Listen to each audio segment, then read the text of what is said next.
Okay, so this is the final in the series about kind of getting set up, setting up the workbook, doing the analysis, assigning the target keywords. And now I want to talk about building a project plan. Now, this is really important because this is really kind of the command central of controlling what goes on with the campaign. Again, you can choose to use this method or not. This is what we do internally, so I wanted to share it with you guys. If you want to do this at scale, if you're doing this across a number of clients, then I absolutely suggest that you adopt this method or some form of it. Because, if you're working with 15 different clients and you're doing outreach across all of them, it's an incredible amount of work and it requires an incredible amount of detail and attention to detail and organization. That's really why I spent so much time with this really boring ass module, is because you need to understand how many moving pieces there are, and staying organized is really key. So a project plan, again, it just serves as command central for a campaign. What it does is it outlines each task line by line. It outlines the date for completion. It dictates who internally does the work. It lets clients know which projects are on track, delayed, or completed. It also builds a long-term strategy for month over month. So again, when you're doing this for clients, and if you're only landing like 5 links a month and they're like an attorney type vertical, or even upwards of 50, I don't know, it just lets clients know that you're doing work, that you're busting your ass. Because if you're just delivering links and paying per link, then they're going to be busting your balls. Trust me. A project plan is a great way to show clients that, hey, we have a plan, we have a strategy. Even if we're not landing links, we're working. You're getting your money's worth. Trust me, okay? And it also, again, so this builds out a long-term strategy month over month to really build out a long-term relationship with that client. So you're not just doing this for 1 month services, working really hard and then losing that client. What a project plan does is it builds out a long-term strategy that helps you retain the month over month. So the plan is dictated by the client's needs. So no two websites are the same, so each client needs to get their own plan. And we do the project plan last because we need to understand which types of links we'll be targeting based on the client. So again, when I talked about the content analysis and the link profile analysis and building out the target pages, we need to do those first because we need to build out the project plan based on what we find. So content heavy sites will allow us to get creative.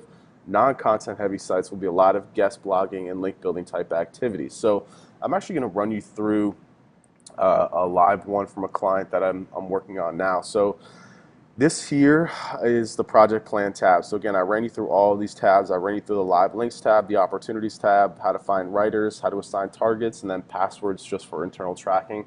The project plan is the first tab, and this goes last. And let me just run you through it really quick. So, first things first, you put in the person who is the owner of the task. So this is me, the other people are my team. And your team can come in here and then filter to find out what they need, to see what's assigned to them, blah, blah, blah. Very easy to do.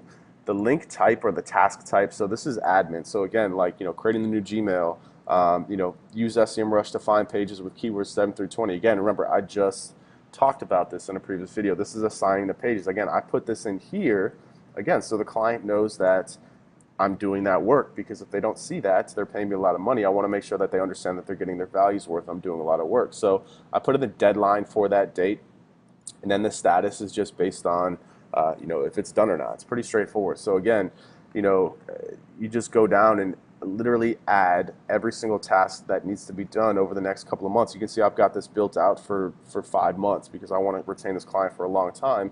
And then as things gets done, so like, look, you can see Donna is now in the process of pitching 7 guest post opportunities that says she's working on it. Once she's done, she moves it to completed, and that's that. I understand as the project manager and lead SEO what's going on. The client understands what's going on. Everybody on the team understands what's going on. And also, what I like to do too, so for example, my guy Lewis here, he does my online PR. We'll say this one. So for Donna, this is assigned for next week. All you got to do to let her know is right click on it, go to insert comment, type the @ symbol, and then type in her name and her email. Send this to her, and you can say, hey Donna, this is assigned to you.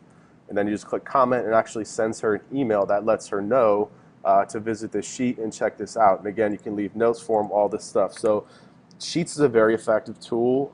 I love it personally. It allows me to track everything that's going on. I'm going to give you this template, but again, really all you're doing is going through line by line and just creating what needs to be done with a completion date, and then the status of it. It's very, very straightforward. Again, I don't necessarily think that you need to copy exactly what I'm doing. I think you need to adopt something that works for you.